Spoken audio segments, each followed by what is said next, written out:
C'est labouré par les sangliers. Il n'y a plus rien dans le jardin, ils ont tout arraché. Exaspéré que son jardin soit saccagé par les sangliers, cet habitant du Mont-Faron a fait installer une cage. Lorsque le sanglier arrive dans la cage qu'il va pour manger le maïs, il bouge. Le sanglier est pris. Il y a quelques semaines, le piège s'est refermé sur un gourmand. Mais il faisait 35 kilos au moins. Hein. C'est une belle bête. Hein. Des cochons sauvages, plus si sauvages aux portes de la ville. Habitués au bruit et à la présence humaine dès leur naissance, les clôtures ne les arrêtent plus, mais l'homme a sa part de responsabilité. Cette absence de débroussaillement participe à la remise éventuelle des sangliers qui peuvent s'approcher tranquillement de chez M. Amadeo. Face au nombre croissant de plaintes, Jean-Claude Amalric traque le sanglier presque tous les soirs à Toulon.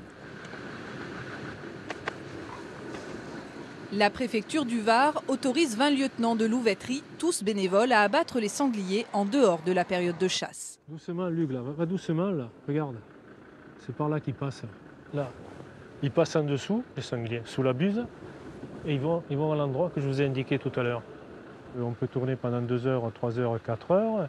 Le sanglier peut passer après ou avant sans qu'on puisse l'apercevoir. Hein. C'est très aléatoire, hein, de toute façon. Enfin, après presque 2 heures de tour et détour dans le massif urbanisé,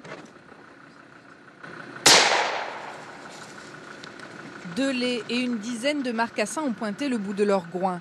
Une laie a été blessée mais a eu le temps de détaler. L'enquête commence alors à la recherche des indices de sang. On va marquer l'emplacement. Il est rentré à peu près par là. De toute façon, le chien, il n'y a pas de problème, il va remonter la voie. Et demain, on espère pouvoir le ramasser. En effet, le lendemain, un teckel spécialisé retrouvera en contrebas le sanglier mort qui sera enlevé par l'équipe de louveterie.